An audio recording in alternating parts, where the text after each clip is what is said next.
Hey guys, it's Miss Lewis, and I'm going to be reading chapter 17 of One Crazy Summer.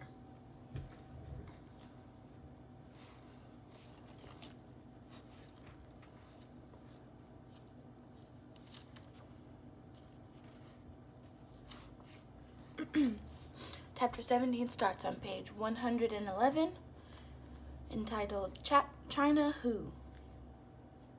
Sister Makumbu gave Eunice, Hirohito, and me 2 empty milk cartons, each to fill with water from the hallway fountain.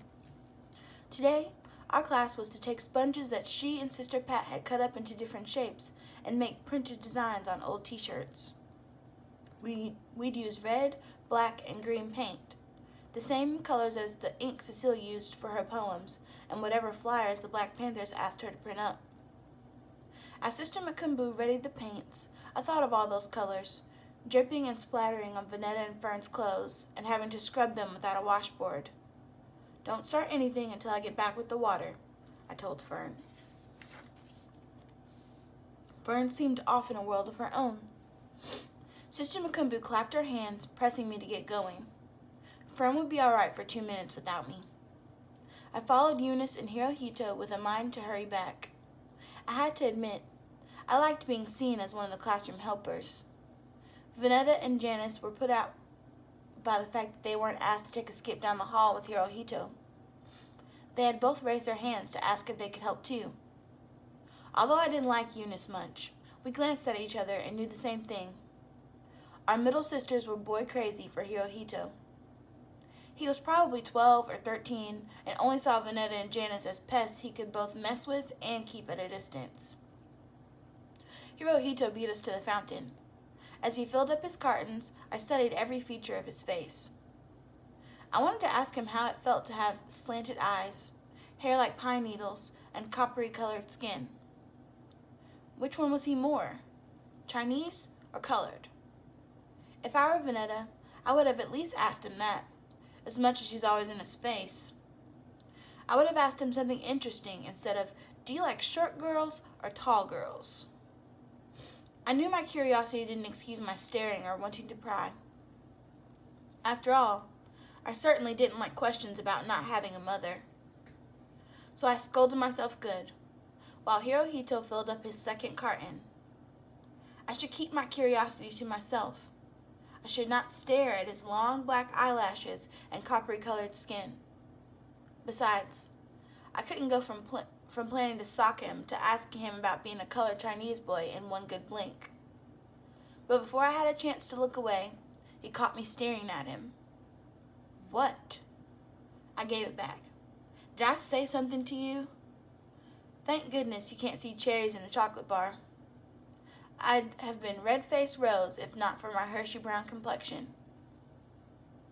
"Take a picture. It lasts longer." "I was not looking at you, boy." Girl pride made me lie hard and strong. Eunice gave me a word too, glare, but I couldn't let this boy think I was staring at him, even if he caught me red-faced beneath my brown skin. I couldn't let this boy with slanted eyes and copper-colored skin think I thought a thing about him, because I didn't. And if you try to run me and my sisters off the sidewalk with that skateboard, I'm going to stomp on you good. We were about the same height, but I hadn't met a boy I couldn't throw down to the ground. But then, I was taller than all the boys I knew. I yelled for you to get out of the way. "Can I help it if you're slow?" He was no Ellis Carter, Anthony, Antony, or any of the other boys who tapped me from behind and ran. He spoke calmly, with no fear of my boy-throwing abilities. "Well, you shouldn't be skateboarding where people walk." "Girl, that's no skateboard," he said, full of what I guessed was boy pride. "That's my go-kart." "Who cares, China boy?" He gave me a look like he was going to drop both cartons and put up his dukes. One eyebrow went up. "China who?" I was glad he said that because my "China you" shot out right on time.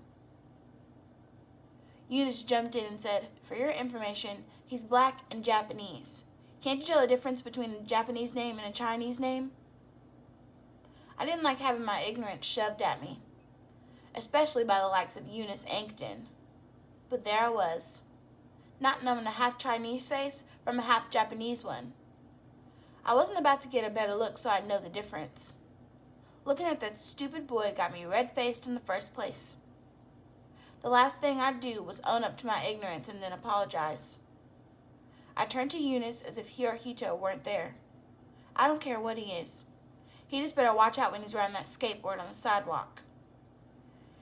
Hirohito turned and started walking back to the classroom. Go-kart. I said, "Forget you, Hirohito." He said, "Forget you, Delphine." And then I said quickly to get the last lick, "Never thought about you." Eunice said, "Is that what you all say where you come from? That's so corny."